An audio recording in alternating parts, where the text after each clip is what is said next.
Hey everyone, thanks for tuning in. If you're new here, consider subscribing. It really helps keep these stories coming. And while you're here, let me know in the comments where you're listening from. Now, sit back, relax, and let's get into the story. I was the first to arrive and the last one anyone expected to lead. Concierges are the quiet geometry of a hotel. The way lines meet, how people flow, the angle at which a problem is received and then softened before it reaches anyone important. I was good at that. My name is Marko Lantz. I wore a navy suit with a tiny embroidered snowflake at the lapel and a concealed earpiece that carried the hotel's heartbeat. Housekeeping check-ins, bell staff steps across the glass skywalk, kitchens calling out temperatures in Celsius, engineering murmuring about load on the microgrid, security numbers like coordinates instead of words. I knew the Glacier Hotel as a pilot knows his runway. Carved into limestone and blue ice on a high shoulder above the Aletsch Glacier, our address was a cliff. The nearest road ended far below in Fiesche. Everything after that, luggage, produce, guests with watches more expensive than the cable car, came up on steel rope. On the morning everything diverted, the foehn wind pressed down the valley like a hand, warm and wrong. At 3,200 meters, the wind meant the cable car would sway just enough to unsettle people who weren't used to edges. We called it champagne sway, bubbles of attention rising in guests when the gondola moved in a slow arc. The liftmaster, a calm man named Rolf, called me from the top station at 9:12. "We will run the last public up at 10:45, he said. "Wind might make us pause after." The Glacier Hotel was built for isolation. Architects had sold it that way, privacy as amenity, access by gondola only. A helipad, H designator circled white on the dark pad, sat on a cantilevered platform with a windsock and heated surface. But helicopter approaches at altitude needed air like a promise, and today the wind tore promises. Our guests stepped off the gondola into the reception atrium, where glass met ice and a snowfield pressed its weight in blue. You could put your hand against that wall and feel the slow cold of centuries. I greeted them by name. I am good with names. Miss Linnea Hart, epidemiologist, invited to speak for a private salon about global health and biosecurity. Mr. Koji Tanaka, an architect who once built a bridge like a ribbon.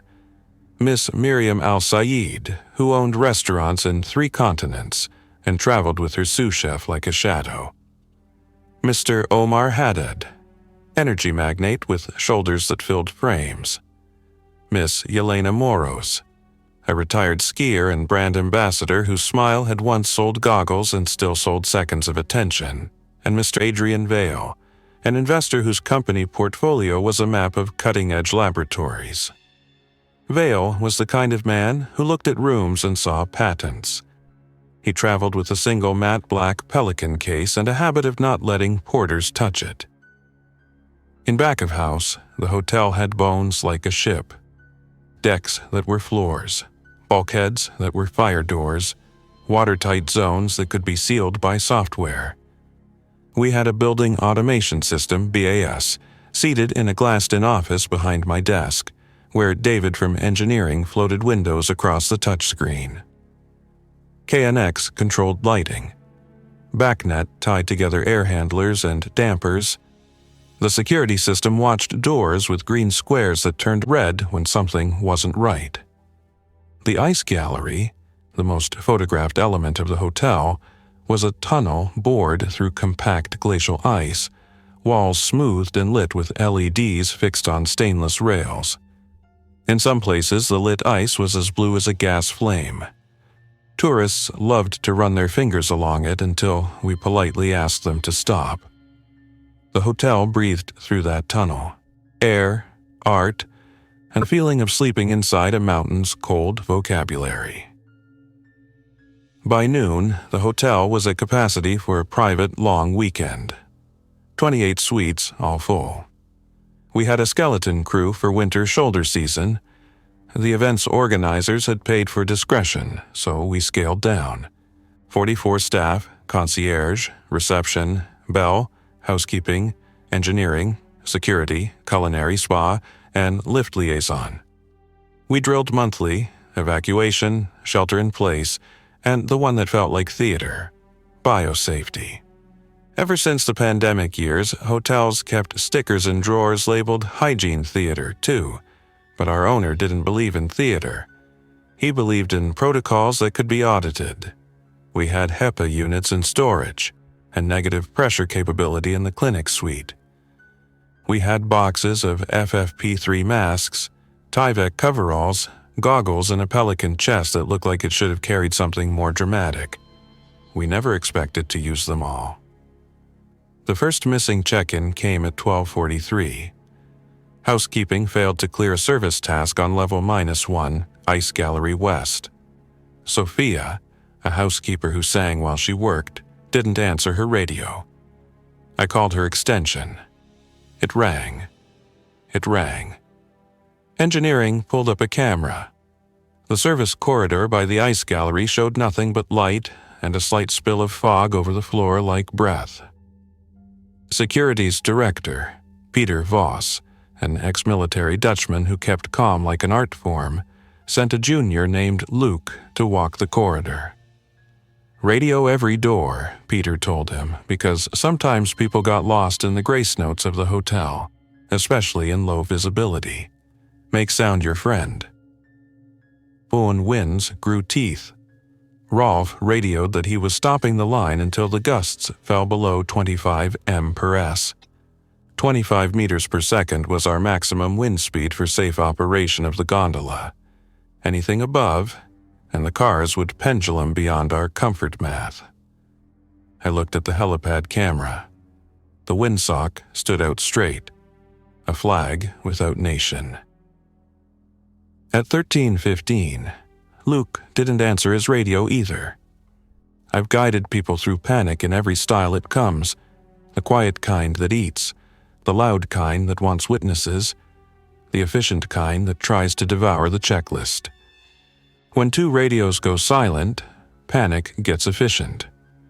I paged the on-scene coordinator, which was me until Peter formally took it, and I opened the glass door that separates the desk from the BAS monitors. Lockdown zones 2 and 3, I told David. Ice gallery to west suites.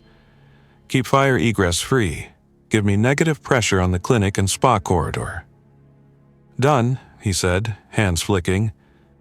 Green became amber on the schematic where dampers shifted. I called the internal emergency number. The audio file we recorded last year played in my head, my voice announcing a precautionary containment protocol in plain language. Peter made it real. All staff, muster at Concord Room in 10.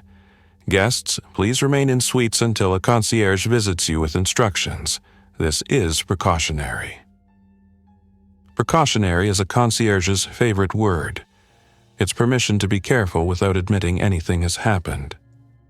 We knocked on doors with our small, practiced cadence.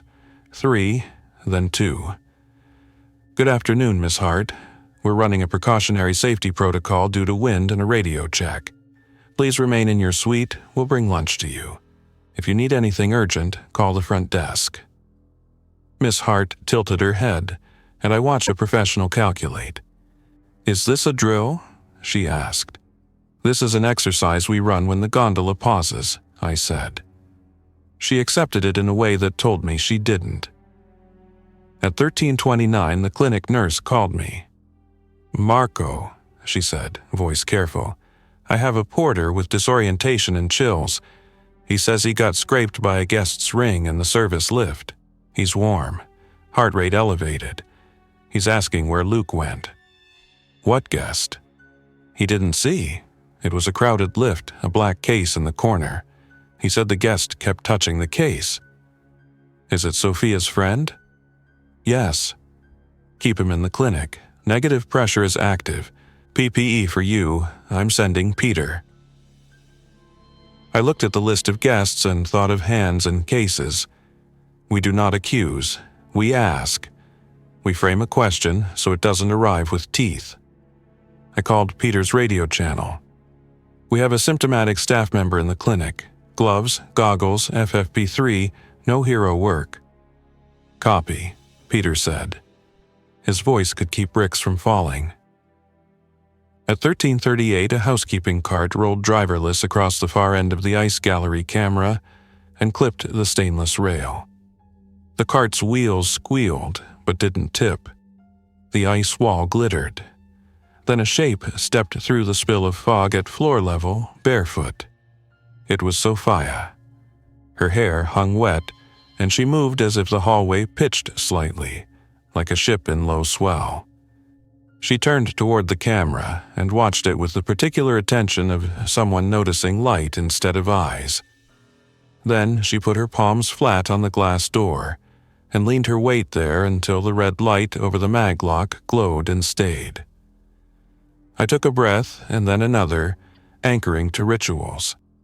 I muted the camera feed and called David. "Seal the ice gallery doors," I said. "Maglocks and fail secure. Override the fire door automatic release for this zone only. Pull the fresh air makeup down 2% on the west." "Done."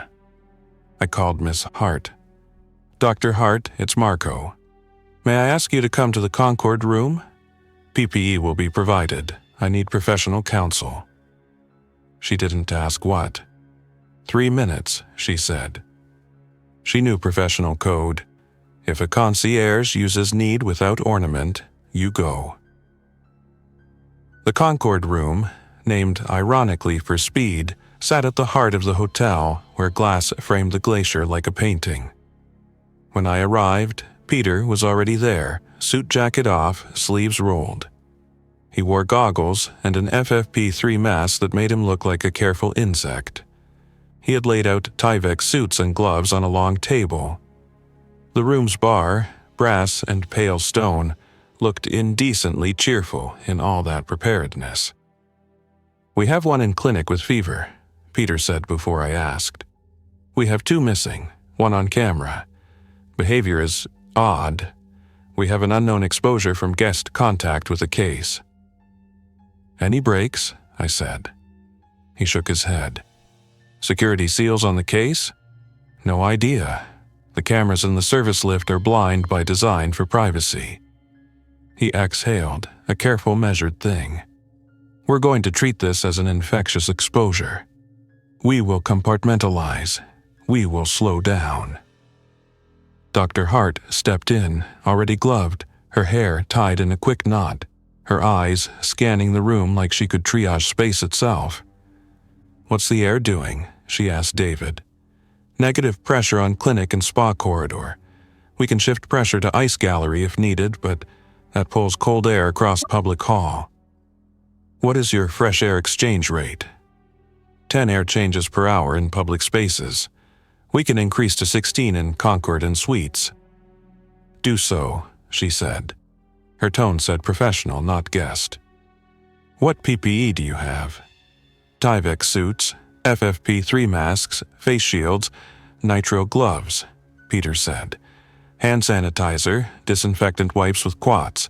We can isolate guests in suites." "Fine," she said. "Isolate. Stop housekeeping. Food service to doors only. Keep the symptomatic in clinic with negative pressure. Marko, how many people do we have in total?" 44 staff, 56 guests, I said. Saying numbers calms rooms. "What testing capacity?"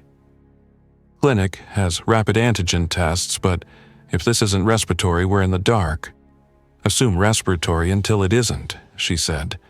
"Keep distances. Masks on everyone. Windows?" She smiled at the absurdity. The Glacier Hotel had walls of ice and glass that didn't open to wind. Never mind. The BAS screen chimed. The ice gallery door alarmed with a yellow bar. Peter glanced at it. "She's still there," he said, meaning Sophia. "Holding position. Not pressing, just there." I felt the shape of the room change when Adrian Vale walked in. He moved like a man who never hurried, and that's a kind of hurry of its own. He wore a half-smile like a blade. He had put on a light technical jacket that looked expensive even under Tyvek. He didn't put on a mask. "I assume there's been a mishap," he said, as if he were giving us the words to use in his presence. "Mr. Vale," I said in my concierge voice, which can accept insult as if it were a coat. "We're running a safety protocol. Please wear this mask." "I'll pass," he said. "I need to take my case to the lab kitchen." "We don't have a lab kitchen," Peter said. Vale's mouth twitched.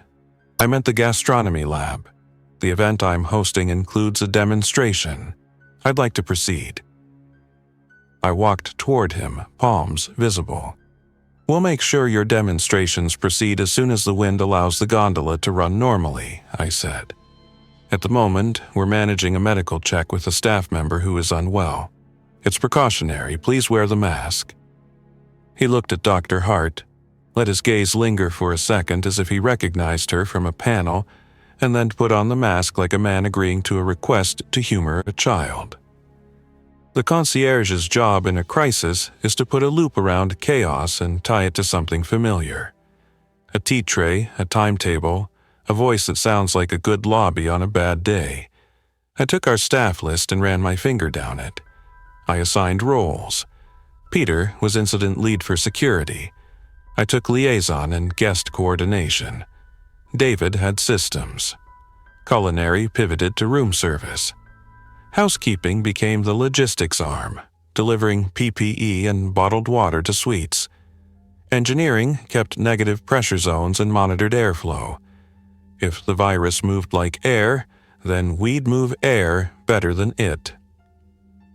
At 14:07, the clinic called on the secure line. The nurse, Ava, said, "His temperature is rising, 38.9. He's anxious. He's asking for Luke. He says he feels like he needs to move. He keeps standing up." "Sedation?" I asked. "We have mild sedatives. I don't want to cloud the picture, doctor."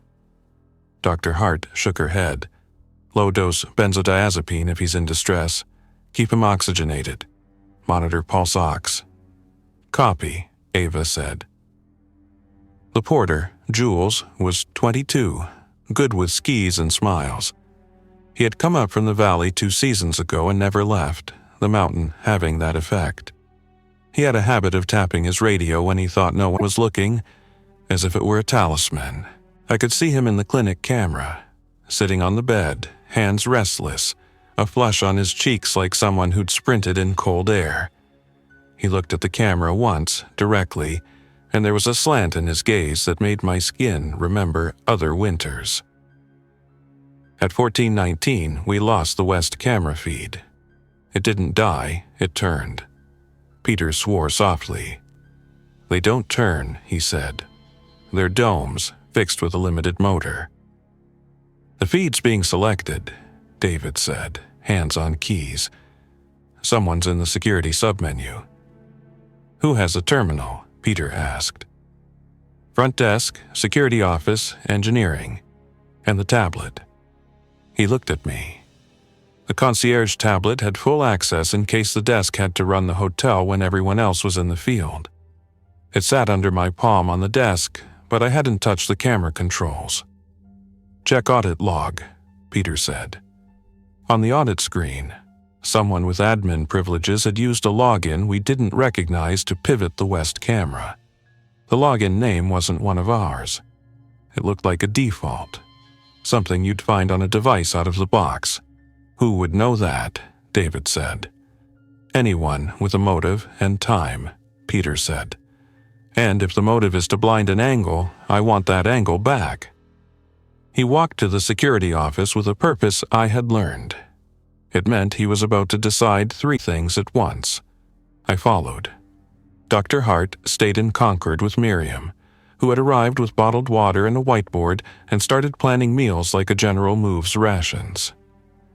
In the security office, the air smelled faintly metallic. Screens watched the hotel from different heights. The west feed was gone, replaced by black.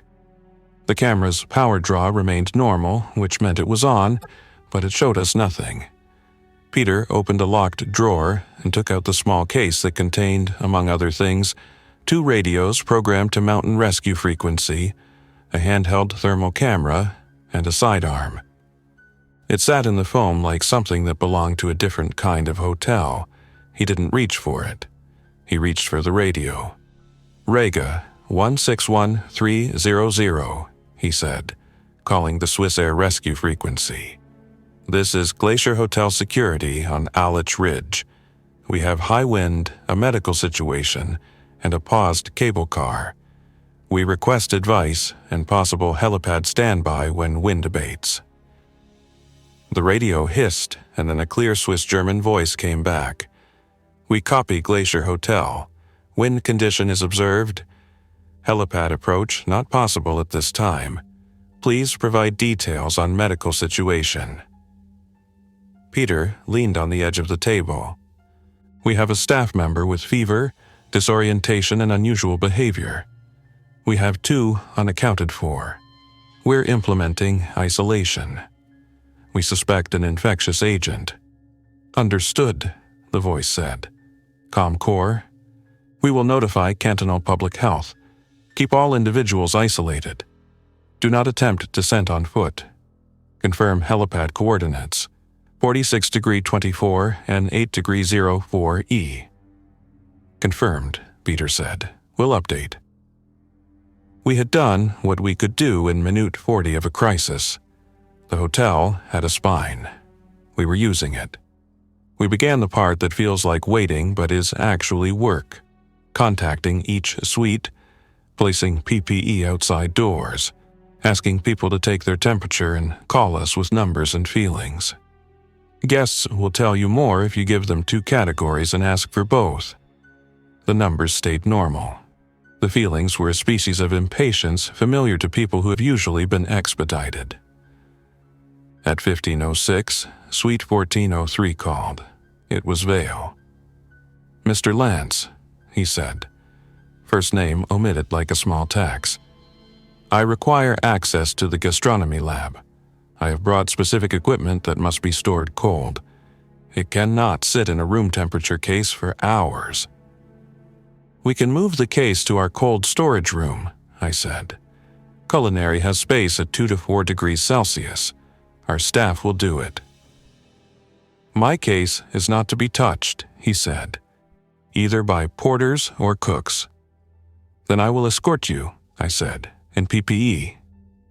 He sighed lightly, as if I had drawn the wrong triangle. "Fine," he said, "5 minutes."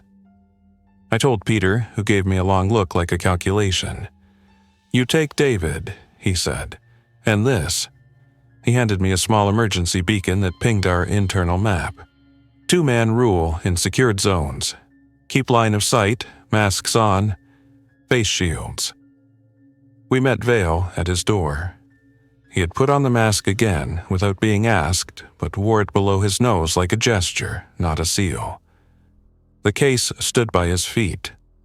Pelican's ribs dark and matte, heavy enough that even he shifted his grip when he lifted it. "What's in it?" I asked, because transparency is our second favorite word after precautionary. "Cold chain biological samples for a demonstration," he said. "Harmless, but sensitive." Dr. Hart's door was 2 down the hall. She watched us pass with professional curiosity sharpened by something else. "Where are you going?" she asked. "Cold storage," I said. 2-man rule, I'll radio. "Take a digital thermometer," she said. "If those are temperature-stable samples, they should have a logger. Ask to see it." Vale smiled, and this time there was no blade. "Of course," he said. "You should come, doctor. Perhaps you can critique the canapes." We took the service corridor down to level -2, where walls went from lit ice to concrete and steel, and the hotel felt like a ship again. Culinary's cold room sat behind a steel door with a handle like an aircraft's, thick and certain. The air inside smelled of citrus and steel shelves. A temperature display glowed 3.4 degrees Celsius in blue. David checked the oxygen sensor by habit. We don't want to knock chefs asleep by storing dry ice. Vale set the case on a stainless table and opened it with 2 clicks that sounded like small decisions. Inside, foam cradled smaller cases. 2 had embedded temperature loggers with LCD displays. They read 4.2 degrees Celsius and 4.1 degrees Celsius. He ran a finger across one without looking like he cared. Then he lifted a smaller case and put it on the top shelf. "What's in those?" David asked, pleasantly idle voice. "Bacterial cultures," he said. "Killed for demonstration of diagnostics." My earpiece clicked. "Peter, Marko, clinic update, we need you upstairs."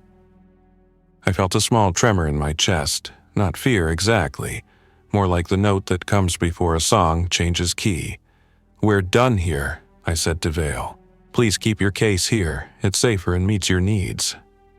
He closed the outer case with a curious little curve to his mouth. "Of course, concierge," he said, turning the job title into something ceremonial and then walking out with his hands empty. In the clinic, Jules was sitting up. His eyes were fixed on a corner of the ceiling, as if he could hear something there. Ava had his vitals on the monitor. Pulse ox was fine, heart rate way up. He kept flexing his hands as if he were wearing tight gloves.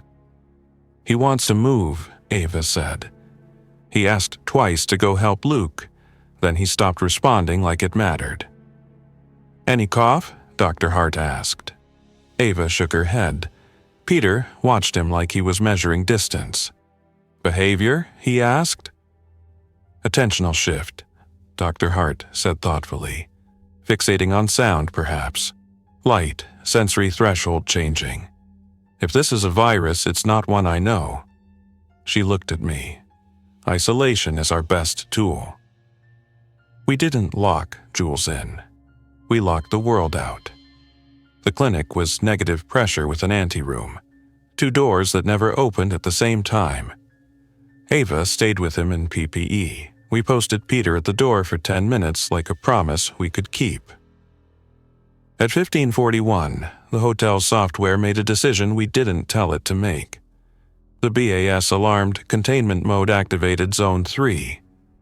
On the schematic, doors in a cluster of west suites went fail secure.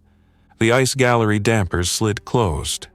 We had trained the BAS to respond to certain signatures. An infectious event plus a human override would seal a wing to hold air and time. We had not triggered it. Someone had. David dove into the logs. "Same admin login as the camera pivot," he said. "External source used our VPN credentials." "How would they get that?" I asked, although I knew a dozen ways. "You give access to VIP organizers with their their own tech staff. You trust an email attachment from a familiar vendor. You assume the network is a corridor, not a door." Mr. Vale had kept his hands clean for a long time, in every sense. I thought of him insisting on handling his case, of a porter scraped by a ring in a crowded lift, of a camera turned to the wrong direction, of a wing sealed with software in someone else's name. "Bring him to Concord," Peter said, with courtesy. I went with a bellman, Luca, whose quiet competence filled the gaps in rooms. We knocked Vale's door with our cadence. He opened it with his mask on as if he had read an instruction and decided to perform compliance smoothly. "Yes?" he said. "Mr. Vale, the incident lead would like to brief you in person about the schedule and a consolidation of guests to central areas for comfort," I said. "You're one of the organizers. We'd appreciate your input." "Of course," he said, and took his jacket. He didn't glance at the Pelican case. Professionals don't look back at evidence they think they've moved. In the Concord room, Dr. Hart stood with her arms folded, looking like the opposite of a bad second opinion. Miriam had made coffee. In crises, chefs rescue people by keeping them fed with the simplest things. Broth that tastes like a calm conversation, bread you can hold on to. Vale walked in like a man arriving to speak on a panel. His eyebrows shifted the smallest degree when he saw Dr. Hart. It wasn't surprise, it was acknowledgement. "We wanted to discuss timelines," Peter began. He stepped aside just enough to give me the lane I needed. I put a hand on the back of a chair and felt the grain of the wood, a directly physical thing in a room that had too much air and not enough gravity. "Mr. Vale," I said, "we need to understand why someone would access our BAS using an external login that appears to have come through a VPN credential issued to your event's technical team. We also need to know what exactly you brought in your cold chain." He smiled with no blade now, only teeth. "Concierge," he said. "You're out of your lane." "Keep to yours," Peter said softly. Vale set his palms on the polished table like a man about to demonstrate something harmless that wasn't. "You built a hotel inside a glacier," he said. "You sold isolation. You advertised privacy and control. You asked people like me to bring our appetites and our secrets here. You built a sealed system. So, let me ask you, what happens to a sealed system when you introduce a novel pressure?" "This is not a game," Dr. Hart said. "I don't play games," he said. "I test." He tipped his head. "Don't misunderstand me. I didn't bring anything alive. The samples are killed, frozen, inert. But I did bring something else. I brought a question into a place designed to answer only in velvet." "What question?" I asked. "How fast can a high-end facility with competent staff, limited egress, and good protocols self-organize under genuine biological uncertainty? And more importantly, who tries to lead, and who follows because the suit at the desk tells them to? There are times a room requires a slap and times it requires a hug that hurts." Peter picked the third thing, a boundary. "Mr. Vale," he said, "you're going to go to your suite. You're going to stay there under isolation like everyone else. If you decline, we will confine you to a negative pressure room because you have attempted to manipulate our systems. That's criminal in this canton. Choose." Vale's eyes cooled. He hadn't expected a Dutchman in a white shirt to talk like a magistrate. He turned to me instead. "Concierge," he said with sudden warmth. "You don't have to be the one who disappoints me. Let me help you. I can show you how to contain the nervous system of this building more elegantly. Give me access and I'll give you control." "Control is not a gift," I said. "It's a verb." He held my gaze, then laughed in a way that didn't reach his eyes. "Very good," he said, "but you'll call me." We didn't yet. We escorted him to his suite with courtesy that would look perfect on any camera. Peter posted a guard in the corridor. We changed the VPN credentials the way a locksmith changes a tumbler under floodlights. At 16:02, something like a decision moved through the hotel. Ava called. "He's up," she said.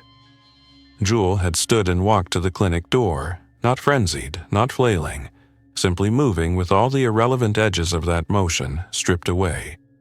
He put his ear to the seam of the door. He lifted his hands like he meant to put his fingers in the gap. "He's listening," Ava said. "To what?" Dr. Hart asked. "The air," Ava said. "He's listening to the air move." "Any speech?" I asked. "No. He's responsive to commands if I touch his shoulder and talk near his ear. He turns toward sound. He tries to match breath." Dr. Hart's face was composed in a way that made me feel steadier and worse at the same time. "We're not dealing with delirium," she said. "This looks like a sensory reweighting. If this spreads, we'll have individuals who orient to sound and air currents. They'll move toward openings, toward people breathing, toward vibration. Your ice gallery is a conduit. Your glass skywalk is a drum." "Then we switch the orchestra," I said. We began to tune the building for survival. Engineering shifted makeup air to pull from zones with no occupants.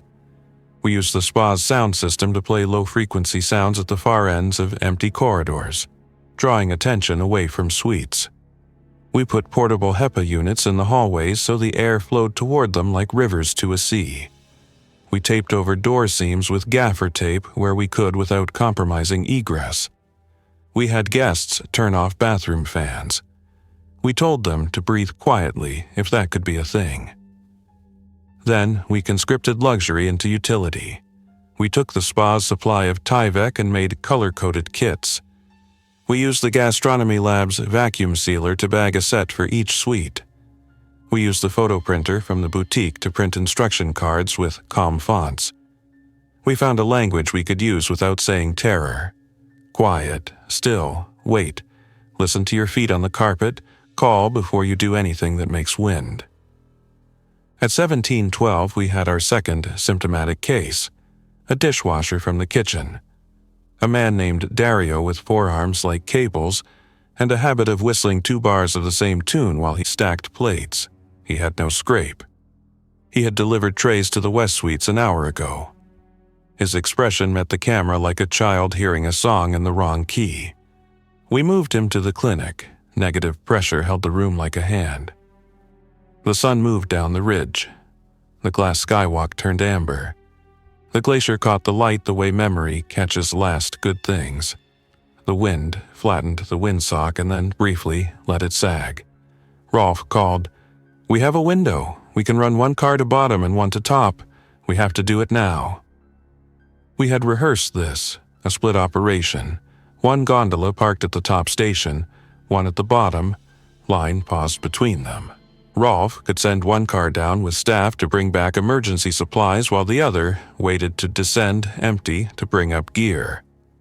In the best version, we could send down people who didn't need to be here. But we had 2 issues. First, the infection had declared itself inside. Moving people down might move it out if we were wrong about containment. Second, we no longer trusted the system not to be used by someone like Vale to make himself the exception. "Cargo only," Peter said. "We bring up additional PPE, oxygen cylinders, battery packs for HEPA units, electrolyte solution, and cable rescue harnesses. We do not move people yet." It was the right call, and it tasted like we had refused to rescue people we loved. I assigned Luca to the top station with Rolf, and I stayed at the desk because the desk is where the building becomes sentences. Guests called. We answered. We explained the mechanics of patience. At 1803, the cable car shuddered into motion in a rhythm you feel in your ankles, if you've worked mountains long enough. The upper station door opened to the sky and the last of the day's color. Luca and Rolf moved like choreography, loading crates that had sat by for years hoping to be used. Emergency masks, battery bundles, hand radios still in their plastic. The wind lifted again, and for a second the mountain made the sound of a dragon, air going where stone wanted it. The car slid out. I watched it on the monitor like a piece of glass moving through air that didn't want to hold it. At 1811, the gondola went into shadow and the monitor blinked and came back. Rolf's voice stayed calm. "Passing Tower 2, he said. "Line tension is acceptable." At 1815, a shadow moved at the far end of the glass skywalk. It moved like a person with a new map of the world, one where corners were more important than doors. It was Sophia. Her feet were bare and pink against glass. She placed her palm on the seam where glass met steel and rested there. The HEPA unit near the spa hummed. She turned her head toward it. Then she looked at the sky with an expression like someone listening to a story through a wall. We turned off the spa sound. We turned on the distant empty gym sound. A pulse meant for treadmills now meant as bait. She turned and walked toward it in a straight line not determined by the corridor but by the line of the sound between her and the device. We had a model now. It was terrible and useful. In Concord we gathered. Peter, Dr. Hart, Miriam, David, and me. We faced the thing you face when you're sealed to your work and the air itself has chosen sides. What do you do in a Glacier Hotel with a novel behaviorally selecting infection? Miriam said, and the question sounded like a riddle. You build a maze, I said. I didn't mean it cruelly. I meant it like we lay ducting and plan flow. We give the infected an easy path where they want to go, and we make that loop away from doors with people behind them. We make cul-de-sacs of sound. We make the clinic the end of a path. Lures, then traps, Peter said, without harm. Without despair, Dr. Hart added. We can't afford to become the thing we fear. We built it.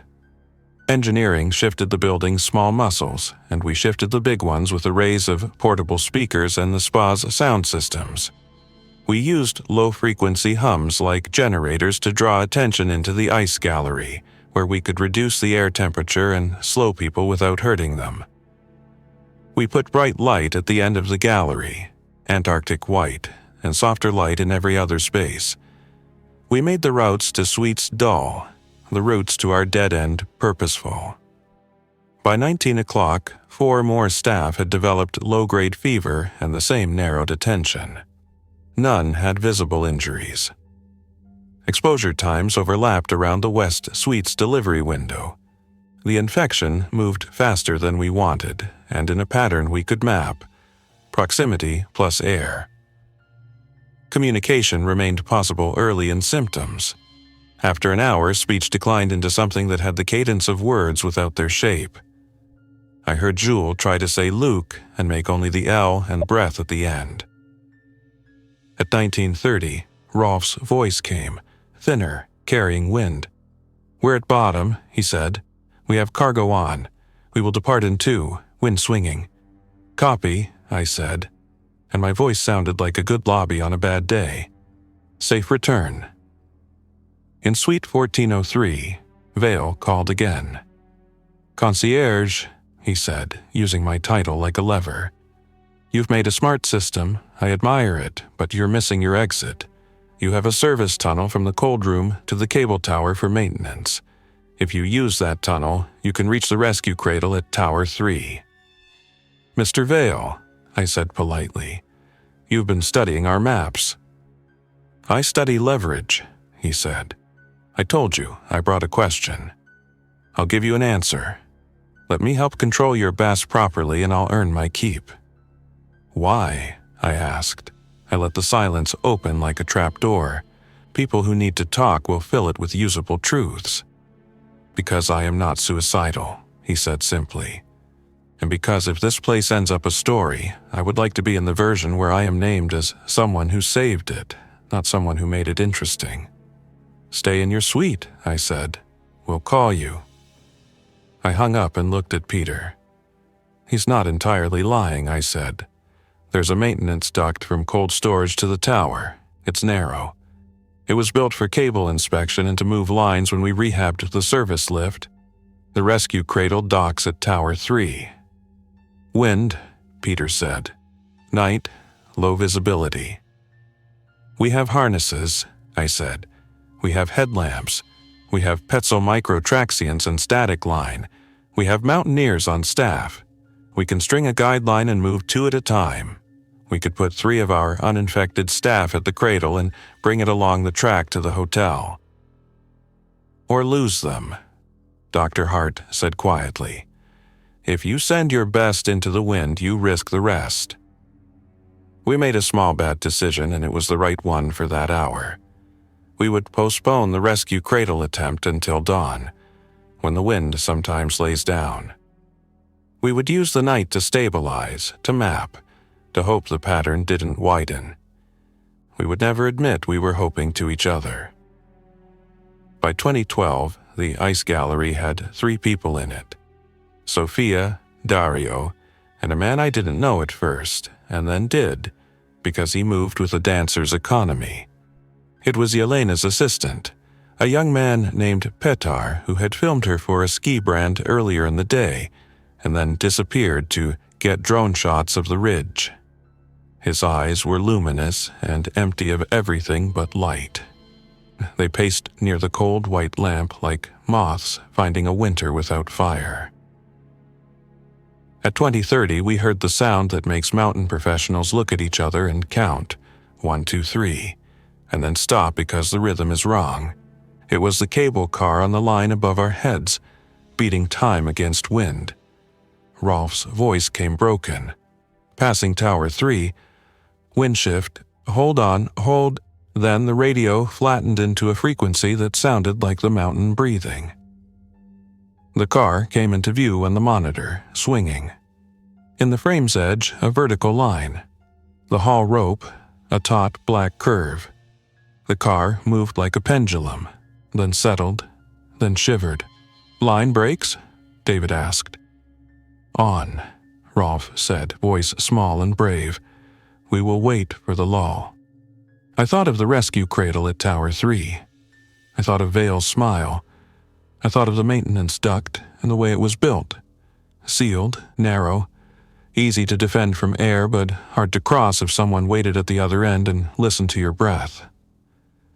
At 21 o'clock, we had, by good luck, discipline or some grace, 0 symptomatic guests. Our infected staff count was at 6. We had isolated them in clinic, and when clinic filled in the spa's flotation room, which could be made negative pressure by closing dampers and bringing in portable filters. They were oriented to sound. They were moving toward cold and light. They were not violent. That word had weight we didn't need to place. They were simply so focused on certain stimuli that other parts of them went quiet. If I had a myth to hold, it would be that it looked like the mountain was speaking through them and asking to be listened to, but that is a concierge telling a story so that fear will sit down. We rotated staff. We drank broth. We wrote a seating chart of the air. We asked guests to breathe through masks and breathe slowly. We taped the room service trays with notes in block letters. Still, quiet, call. We listened to the hotel as if it were a patient. At 23:09, Suite 1210 called. It was a child's voice. "Sir," she whispered, "the glass is humming." "The window?" I asked. "The floor." I knew which suites had glass floor panels, architectural trophies that let guests look down into illuminated ice. "It's the wind," I said. "It moves the building very slightly. You're safe." "I think it's a song," she said, serious, "like whales." "Stay under your blanket," I said. "Listen like a scientist. Count the beats. Tell your mother they're just the mountains saying goodnight." I put the phone down and looked at Dr. Hart. "If this virus is selecting for attention to sound," I said, "could we confuse it with sound that isn't there, like pink noise across the whole building?" "We'd confuse everyone," she said, "but perhaps confusion is better than orientation for a while." We rolled uniform noise at low volume across public spaces. We watched the gallery. Sophia cocked her head, puzzled, as if a story had shifted tense. She paced a slower loop. We had not beaten anything. We had bought a little time. At 0:40, Mr. Vale called again. He did not sound like a man who had lost humor. He sounded like a man who had found patience. "Concierge," he said, "this will become worse before it becomes containable. Whoever brought this, if anyone did, didn't need to bring much. An idea, a subtle agent, a provocation. Your systems will handle most of it if you let them, but you are not thinking of tomorrow morning and you need to. When the wind drops, people will want down. You will have to choose an order. That order will define you long after tonight." "I didn't invite the wind," I said, "and I don't have a list." "You do," he said softly. "It's in your head. It's the list of faces you believe belong to this place. Staff, then guests who looked you in the eye when you told them to breathe slower. Then people like me. That's rational. It's also wrong. The people most likely to break your careful quiet are the people who don't believe rules apply to them. You should get them out first." "I can't privilege," I said. "You'll have to," he said. "Privilege isn't always money. Sometimes it's temperament. Remove the unstable elements and the system will hold longer. Allow me to leave on the first car and I will make sure my colleagues who expect exceptions wait without complaint, because I can call them and tell them I've made the rules." "You're asking me to use you as a pressure relief valve," I said. "I am asking you to save your building by letting me perform the idea of leaving," he said. And for the first time I believed him a little. Not because I trusted him, but because he had at last spoken the language of leverage without smiling. I wrote his name on a list. I wrote it below Sophia's, Dario's, and Jules's, because triage isn't only about leaving. It's about how we will be remembered if we have to say the order out loud later. At 3 o'clock, the wind fell as if someone turned a dial. The windsock slumped. The mountain was suddenly a neighborhood again. Rolf called with a voice like sleep broken gently. "Now," he said. "We run now. We have 30 minutes." Peter and I looked at each other and nodded. That's what command is sometimes. One nod. We called up the first manifest. PPE on, masks sealed, quiet breathing, walk along walls to avoid glass. 4 staff to bottom for supplies. 2 guests, Vale and the child who had heard the song, to bottom for system harmony. We invented that term on the spot because we needed to say something that wasn't privilege. Vale walked to the gondola, docile as a well-trained animal. He didn't carry his case. Rolf closed the doors. The car slid out into breathable night. At 3:09, Ava called. "Jules is standing," she said, voice tight. "He's listening to the wall. He's going to move when the pressure changes." "You're on negative pressure," David said. "There should be no draft." "He can hear the elevator shaft," she said. "He can hear the car move. He's turning his head with it like it's pulling him." "Say his name," I said. "Say it like a lullaby. Touch his shoulder. Have him breathe with you. And then, because you do things not because they work, but because they keep your hands moving, I called Rolf and asked him to slow the car between towers, to change the rhythm, to confuse the pattern." At 3:16, the gondola passed Tower 2, and a shadow separated from the maintenance catwalk there. My throat went cold. The camera caught it in 2 frames. A person crouched on the tower in Tyvek, face shield reflecting moonlight, holding a carabiner clipped to the safety line. Then gone, moving hand over hand along the catwalk like a story we had chosen not to read until now. "Who is on Tower 2? Peter demanded. I counted staff. "Luke," I said, and felt hope nearly burn.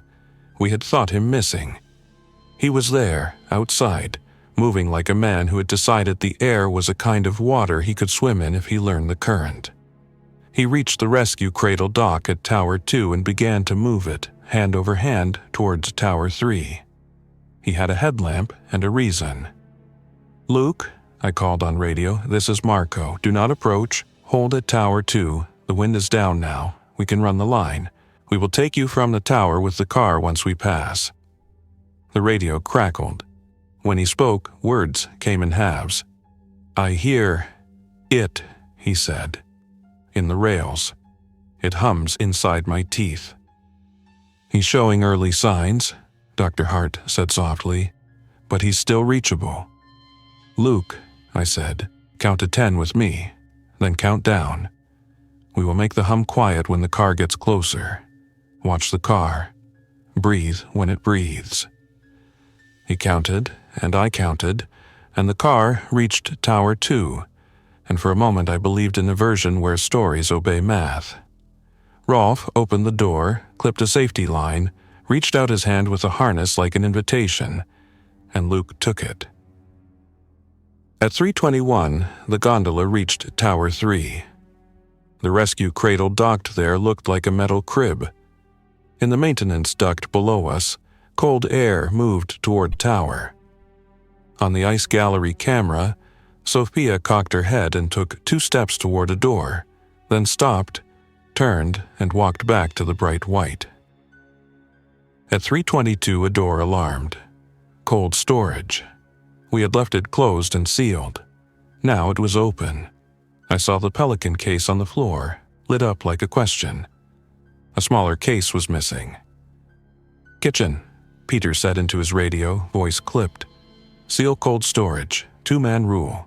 Do not enter." "Copy," Miriam said, voice steady like a metronome.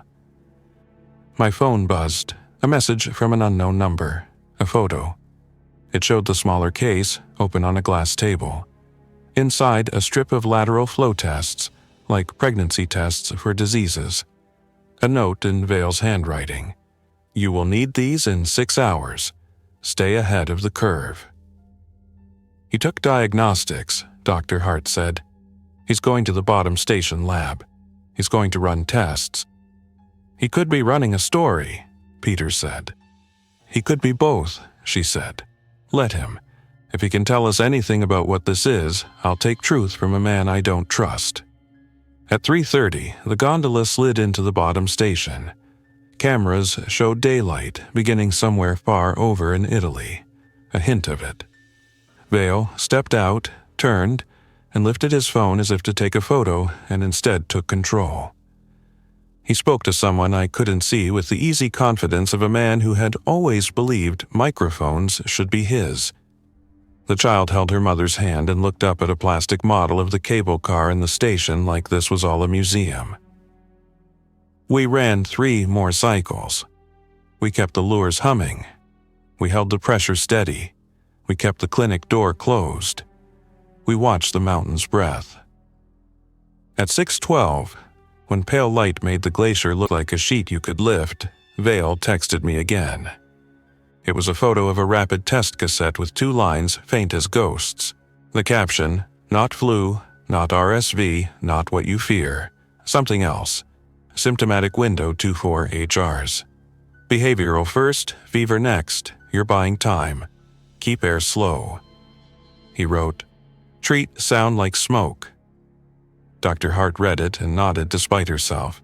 "Treat sound like smoke," she said. "That's exactly it. Move it away from people." We did. For the next 6 hours, the Glacier Hotel became a great instrument. Dampers, doors, speakers, filters. We kept the infected in their cool loop. We kept guests in islands of quiet. We moved staff only in pairs and only for minutes. We bought dawn. We bought noon. We lost no one, which is a word I can only write now because in the moment you never dare it, as if saying it makes the mountain jealous. At 12:30, Rega called. Wind acceptable. Helipad approach in 30. Public health team inbound with containment support. Prepare to transfer symptomatic to isolation facility in the valley. Prepare to remain sealed until testing clears all others. I looked at the list in my head. It had changed in the night. It had not softened, but it had learned how to hold more names without dropping any. It added Luke, who had returned, harness marks on his chest like a sash. It moved Vale from the column labeled Problem to a column I hadn't named. Instrument, perhaps. It put Sophia at the top. It put Rolf in the frame where the mountain didn't eat him. It put a child's voice about whale songs in a box labeled Why. We prepared the helipad. We chalked lanes. We put down high-vis panels and kept our heads low in the wash, because rotors and wind can pick up things don't look like anything and make them into something fatal. The Rega helicopter came in like a red promise and put its skids down on the H. The medic stepped out in coveralls that had no poetry and all the right seams. We moved Jules first. He turned his head toward the helicopter's rotors like a compass to a magnet. He didn't resist. He watched the air move. Sophia followed. Dario. Petar. They went down to the valley with the mountain song in their ears. Before they left, Dr. Hart touched my sleeve. "There's an after," she said. "You'll have one." "Will you write the paper?" I asked, because sometimes humor is a bridge we lay so people can cross without looking down. "I'll write 2, she said. "One for doctors, one for concierges." We stood on the helipad as the helicopter lifted and the wind went around us like a thought we had had all night and now could let go. Inside, the hotel hummed at a new pitch. It had learned to be an instrument that saved people. It would remember. That afternoon, after transfer and after the public health team set up their shiny tents like an outpost from the future, my phone buzzed one last time. A message from Vale. It said, "You contained a story without telling one. Call me if you ever need funding for a safer hotel or a louder one." I looked at the ice wall that had watched us all night, blue and ancient and very young when we were born. I wrote back, "We'll build a quieter one, and we'll put a sign in the lobby that says, 'Breathe like you're being listened to.'" We reopened a week later, after cleaning that was not theater but a ritual, after duct swabs and air tests and checklists had been signed by people whose pens could move mountains. Guests returned. The glacier stayed. The wind learned new jokes. We kept the speakers and the HEPA units and the idea that air is a tide you can paddle if you learn it. We kept a new protocol with a name only staff use, the silence paths. We kept 3 late-night habits, broth, lists, and the way we say each other's names when the building holds its breath. A month later, a postcard arrived from the valley. It was from Sophia. It had a picture of the gondola with clouds and nothing on the back but her small, tight handwriting. "I heard the wind again today, and it did not tell me to go. Thank you for the quiet."